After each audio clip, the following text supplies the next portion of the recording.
Marahil sa oras na ito ay napagtatanong mo din sa inyong isip sa mga rumors na nababasa mo o napapanood mo dyan sa social media regarding sa potential na ang pagkakaroon ng bra ng matagal sa 12 oras hanggang 24 oras ay nakakakos ng cancer. Yan ang ating pag-usapan ngayong araw na ito. Ang mga research na to ay galing sa Breast Cancer Organization, Cancer Council, Cleveland Clinic at National Cancer Foundation at National Cancer for Health Research. Para at least hindi mo na yung sinisisi ang bra sa pagkakaroon ng breast cancer. Totoo nga ba? According dito kasi sa pagkakaroon, ang bra, hindi yan ang talagang tawag dyan. Shortcut lang na term yan. Pero ang tawag talaga sa bra is brassiere. Brassiere. Ayan. Ang ideas kasi na yan na yung bra ay nakakakos ng breast cancer dahil ginatungan ng isang libro na kung tawagin ay Dress to Kill. Okay? Na isinulat noong 1995 pa yan, kabayan, ni Rodney Rose at saka ni Soma Major. Okay? Ikiniklaim nila sa kanilang libro, which is nabasa ko, na ang mga babae na nagsusuot ng mga bra, underwire bras, di ba? Meron yung mga wire na may wire yan sa ilalim. Okay? Hindi ko alam kung ano ba yung tawag nyo dyan sa mga bra na yan. Strapless, plunge, mga ganyan. Ano ba yan? Hull cap? Hindi ko alam kung anong tawag. Basta bra, na sinabi nila dito na ang pagsusuot daw ng bra ng 12 oras nakalagay sa libro nila, ay yan yung mga claims na nakakataas daw yan ng risk for developing breast cancer. Sa anong paraan? Dahil nga daw, kapag ikaw nagsuot ng yung may wire, ang ginagawa daw ng wire, nire-restrict niya yung drainage ng lymphatic system dyan sa inyong mga boobies, na imbes na nakaka-flow ng maayos, ay nire-restrict niya. Okay? So, yung mga toxin daw ay nag-accumulate dyan sa inyong mga boobies. Yan ang nilagay nila sa kanilang libro. However, ito ang sabi naman ng American Cancer Society. There is no evidence, ang sabi dyan, that yung compression ng inyong boobies regarding dyan sa pagsusuot nyo ng bra na may wire ay nagkakakos ng breast cancer. In reality, inilathala ng American Cancer Society na yung body fluids, it travels up, hindi it travels down. Dito banda papunta yan sa inyong mga armpit kasi madami po ang lymph node dito. Hindi towards dyan sa mga wire na yan. So, there is no evidence of having a breast cancer related to wearing a bra with metal. Wala rin katotohanan na kapag ikaw ay hindi nagsuot din ng bra, similarly dyan, na ikaw din ay safe na hindi magkaroon ng breast cancer. May bra man o wala, ikaw din ay pwedeng magkaroon ng breast cancer. May mga nailathala dito na mga risk factor sa pagkakaroon niyan. On the other hand, sabi ni Dr. Susan na nagsulat din ng libro na ang title ay Love Breasts, ikiniklaim dyan na yung hypothesis na ginawa niya dyan na yung pagkakaroon ng cancer, it depends on many factors. Huwag nyong blame yung bra kasi parang naghahanap lang sila ng sinisisi regarding sa pagkakaroon nga ng breast cancer. Yan naman ang nakasulat sa kanyang libro para maano na lang natin yung plot ng kanyang isinulat. Doon sa libro din niya, isinulat niya doon, meron kasi yung tinatawag na geographical variations ng pagkakaroon ng breast cancer. May mga lugar na talagang madami ang case ng breast cancer. Ito ang pwede maka-apekto dyan. Na kung iyang pwede sa diet mo, pwede sa kung ikaw ba ay nag-exercise, ano ba ang lifestyle mo, childbearing practices, or yung behavior or exposures mo sa society. May ginawa na research which is na-publish noong 2014, na nag-interview siya ng mga kababaihan.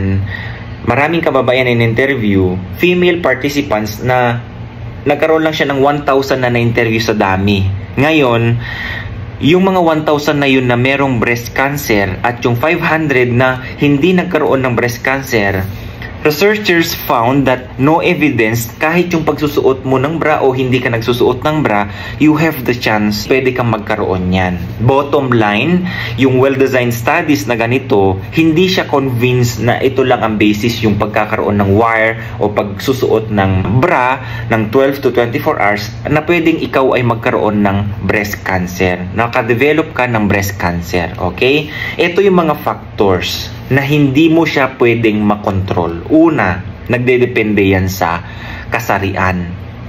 99.9% kadalasan ng nire-report, babae ang nagkakaroon ng breast cancer as compared to sa lalaki. Ngayon, ang mga babae na nagsusuot man ng bra o hindi, meron kayong 12.1% sa pagkakaroon ng breast cancer. As to aspect of, for example, edad, okay? Anong lahi, anong family history mo, yung mga ganyan. Yung risk factor din na pwede mong makontrol ay ito. Alam nyo ba yung mga kababaihan na yung na-delay ang pagkakaroon nila ng yung panganganak, yung pagkakaroon nila ng unang anak later in their life, yung late nag-asawa kumbaga, or who never have a child are at the higher risk of breast cancer. So in contrast, kapag yung babae maagang nanganak at ginamit breastfed, sila yung mga kababaihan na decreased risk for developing breast cancer. Okay? Ano pa yung mga pwedeng makontrol? Yung mga kababaihan na nagtitake ng hormonal therapy. Okay? Kung ikaw oversized or obese ka, pwede mong makontrol yan, magpapayat ka para at least yung risk mababa. Kung ikaw inactive sa mga hindi ka nag-exercise, ganyan, pwede mong baguhin mag-exercise ka.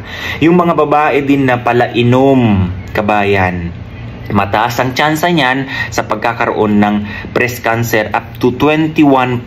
Kung ikaw manginginom na babae, pwede mo makontrol yan, pwede mong ihinto ang pag-inom mo para hindi ka magkaroon niyan. At yung babae na laging exposed sa radiation, yan ang sinasabi dito. Okay?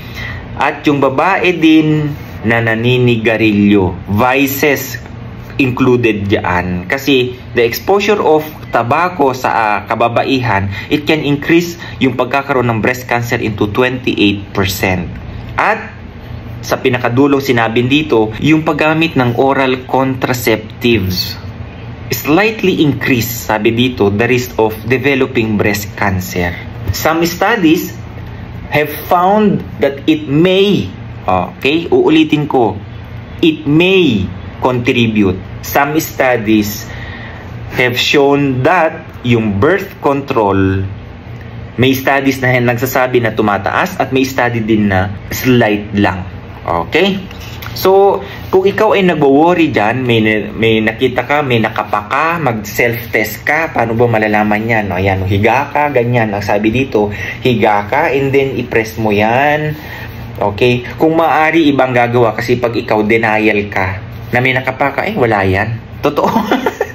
Totoo po yan, ha? Yung iba ang pwedeng mga pa dyan, yung pwedeng kapatid mong babae, ganyan. Huwag hindi pwede na kung sino-sino ang mga pa dyan, kung may bukol, tingnan mo nga kung may bukol sa ibang tao, ha?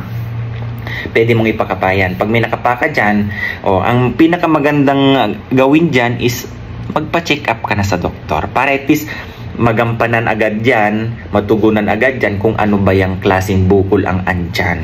So, ayun lang kabayan. Hindi po natin dapat sisihin yung bra kung bakit tayo nagkaroon ng breast cancer po.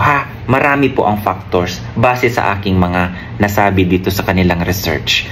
So, dun sa rumors na yan na ang bra ba ay nakakakos ng breast cancer, evidence shows sa mga studies, wala pong contribution o pagsusuot ng bra ng may wire o wala man. Okay? Pero ito ang sabi nila sa kanilang studies. Kapag kayong mga kababaihan ay nag-undergo na sa operation, for example, may bukol in operation, mas pine-prefer nila yung huwag nyo masyadong higpitan ang paglalagay ng bra. Okay? Yung tamang support lang. Okay? At huwag na rin kayong gumamit ng wired bra kapag kayo ay naoperahan na po, ha? So, yun lang kabayan. Yan ang gusto ko ma-share po sa inyo. Lalo na sa ating mahal na kababaihan. Alam ko marami po ang mga nakakaranas ngayon yan. Sa mga isip nyo at napapanood nyo, hindi po yan totoo. Okay? God bless everyone. Bye-bye.